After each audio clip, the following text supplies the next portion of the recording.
a souffert Ponce Pilate, est mort.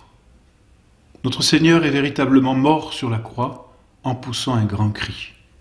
Cri inexplicable, disons, naturellement, parce qu'un crucifié avait du mal à respirer. Le poids de son corps l'entraînait vers le bas, et comme ses mains étaient attachées plus en hauteur, les poumons sont comme obstrués. Donc pour respirer, il fallait que le crucifié se soulève sur la croix, et donc arrachant quelques douleurs ou à ses pieds sur lesquels il s'appuyait, ou à ses bras qui prenaient appui sur les clous pour pouvoir soulever légèrement les poumons et puis respirer, reprendre un peu d'air. Dans ces conditions, il est impossible de crier. Mais notre Seigneur l'a dit, « Ma vie, je la donne », et notre Seigneur est mort librement, volontairement. C'est lui qui a voulu mourir. C'est lui qui a remis son esprit entre les mains de son Père. Il n'est pas mort de façon passive, on peut dire, il est mort de façon active, volontairement. Il remet son esprit. Ce que nous ne sommes pas capables de faire, nous ne pouvons pas décider de remettre notre esprit. Dieu, notre Seigneur qui est Dieu, sur la croix peut le faire. Et donc sa mort volontaire, libre, est un acte par lequel il remet son âme entre les mains du Père. C'était la dernière parole qu'il avait prononcée sur la croix. Et là, les Juifs se disaient, ça y est, c'est terminé. On pensait qu'on en avait fini. Maintenant, on passe à autre chose. Du reste, c'est le sabbat, demain, c'est la Pâque, en plus. Donc, il y a autre chose à faire, on rentre chez soi. Mais quoi? On ne tue pas Dieu impuniment. On ne met pas à mort notre Seigneur sans être puni. Et puis, lorsque le Créateur, sur la croix, est aussi maltraité, la nature elle-même s'en indigne. De telle sorte que de nombreux prodiges que les évangélistes rapportent et que des historiens de l'époque ont pu voir aussi et constater, donc sont accomplis après la mort de notre Seigneur. C'est le deuil de la nature, déchirement de la nature qui participe, si l'on peut dire, à la mort de son Créateur et qui pleure cet événement. Alors, les ténèbres d'abord, nous en avons parlé, de la 6e à la 9e heure, puisque notre Seigneur meurt vers la 9e heure, c'est-à-dire vers 3 heures de l'après-midi. Donc, durant, grosso modo, 3 heures, il y a eu des ténèbres sur la terre. Inexplicable. Et puis ensuite, après la mort de notre Seigneur, il y a eu un tremblement de terre. Les rochers se fendirent, et l'on a pu constater que les fentes de ces rochers ne suivent pas les rainures, les nervures. Elles sont absolument pas naturelles. C'est un miracle. Et puis alors, non seulement les rochers s'ouvrent, mais des tombeaux s'ouvrent et des morts ressuscitent, semant certainement l'épouvante dans Jérusalem, mais accréditant là que c'est bien notre Seigneur qu'on a mis à mort. C'est bien le Messie. Pour être capable de faire de tels prodiges, ça n'est arrivé qu'une fois qu'à la mort de quelqu'un, autant de morts ressuscitent. Pourquoi? Mais notre Seigneur est la vie, et par sa mort, il nous donne la vie, en faisant ressusciter ces gens de Jérusalem qui étaient enterrés depuis combien de temps? On n'en sait rien. Mais en tout cas, en permettant ces résurrections, notre Seigneur manifeste qu'il est la vie, comme il l'avait dit, et qu'il donne sa vie par sa mort. Nous avons été rachetés par sa mort.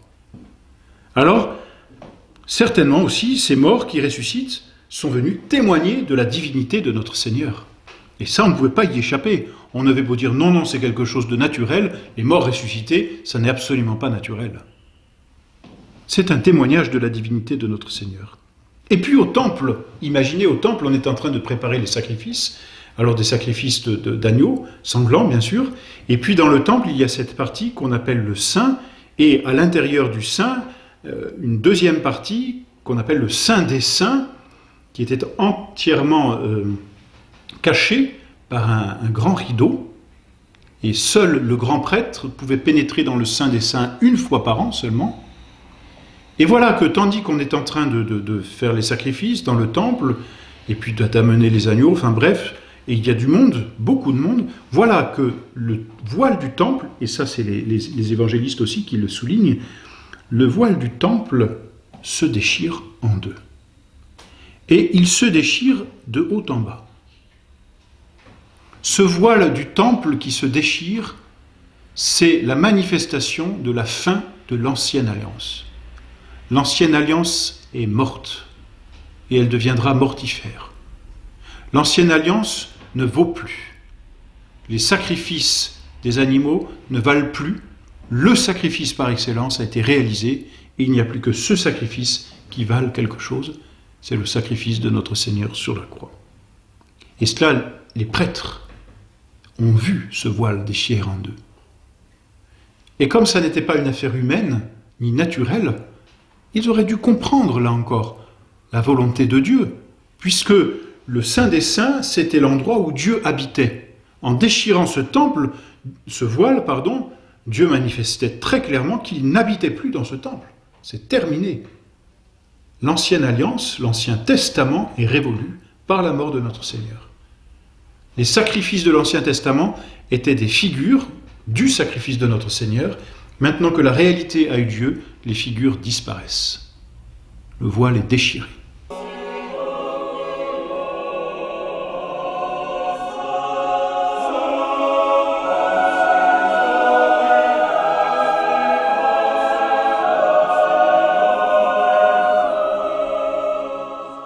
Au pied de la croix, il y a là le centurion qui surveille, qui est là de garde.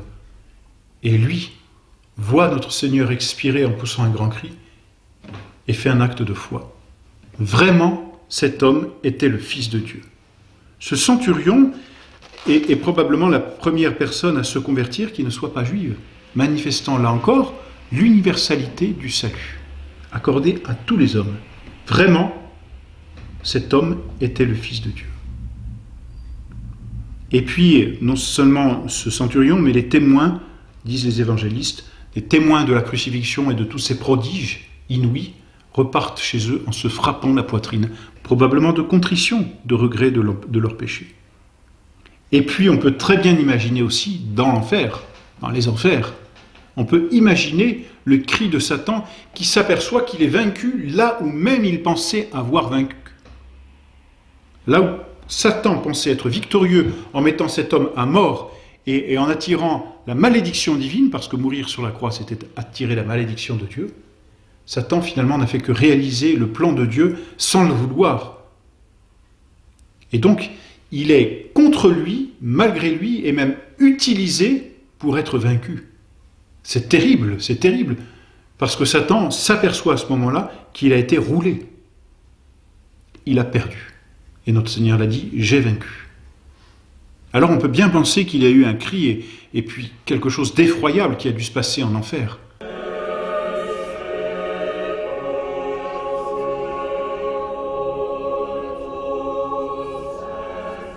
C'est là tout le deuil et le déchirement de tout ce qui s'est passé autour de la mort de notre Seigneur.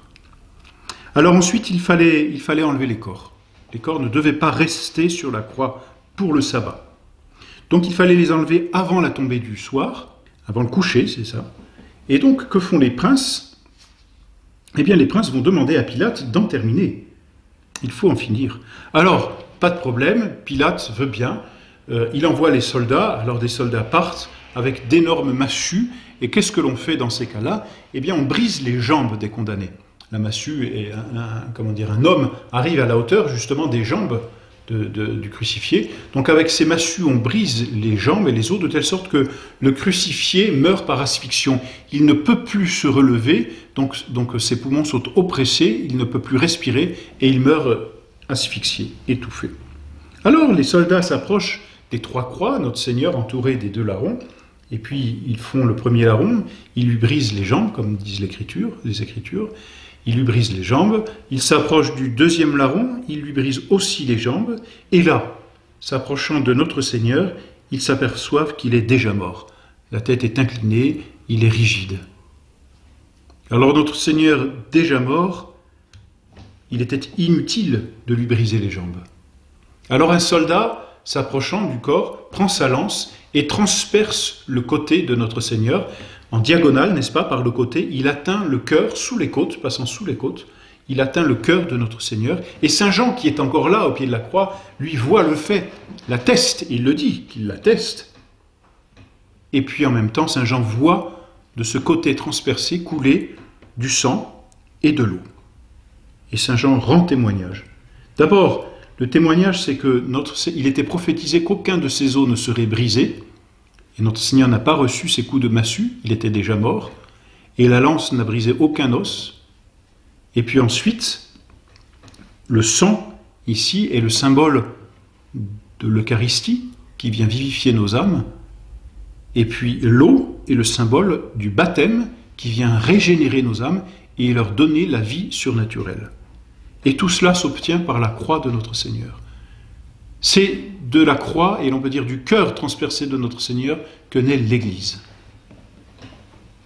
Notre Seigneur donc est mort, et ce coup de lance ne fait que le manifester.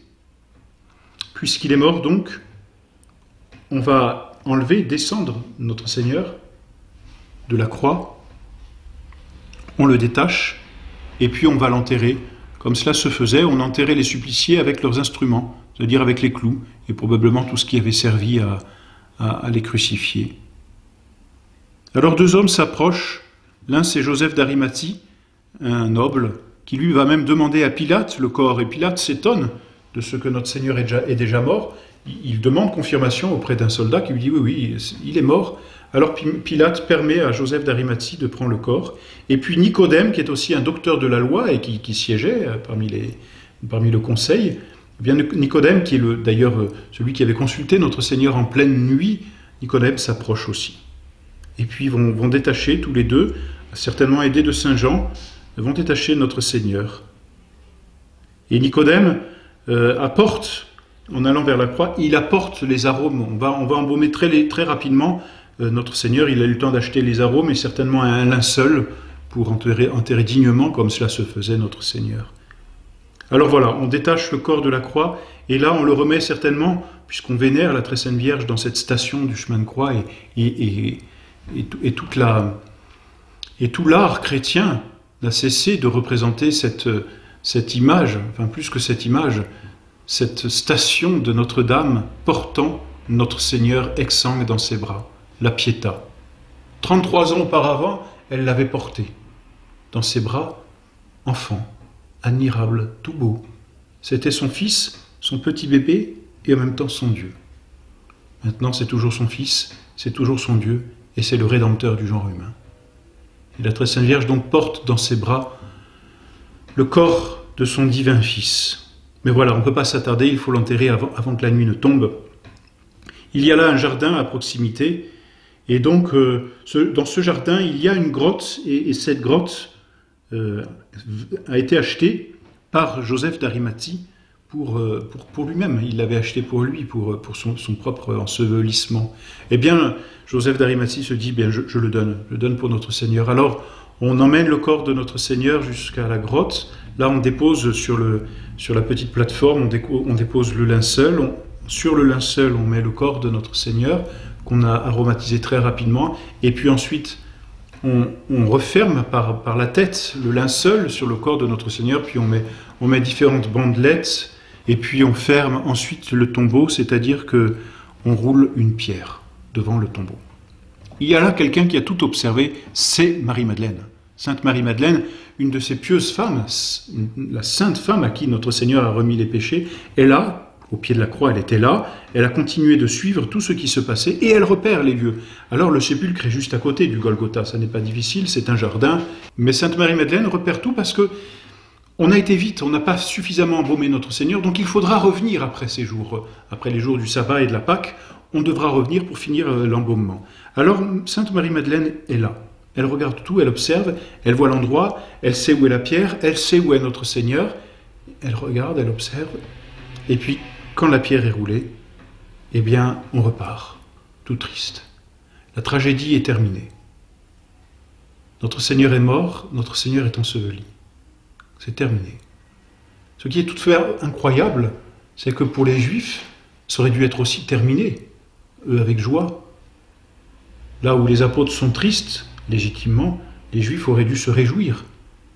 Malgré tout, cette joie est ternie par une tristesse, disons précisément par une certaine crainte. Même morts, les Juifs craignent encore notre Seigneur. C'est extraordinaire. Pourquoi ? Il a dit qu'il ressusciterait. Alors que fait-on ? Eh bien, on va voir Pilate, et puis on demande à mettre une garde. On va garder le tombeau, oui. On va garder le tombeau de crainte qu'il ne ressuscite. Pauvres Juifs. Si notre Seigneur est Dieu, que peuvent-ils faire avec une garde ? Bon, mais Pilate leur accorde leur garde, il dit, vous avez votre propre garde, eh bien faites surveiller votre tombeau. C'est ainsi qu'il y a ce sentiment de tristesse chez les disciples de notre Seigneur qui n'ont pas tout compris à la Passion encore, et ce sentiment de crainte chez les Juifs. Et c'est ainsi que s'achève ce jour, le Vendredi Saint, qui est le centre finalement de toute l'histoire de l'humanité, le jour du rachat de nos âmes.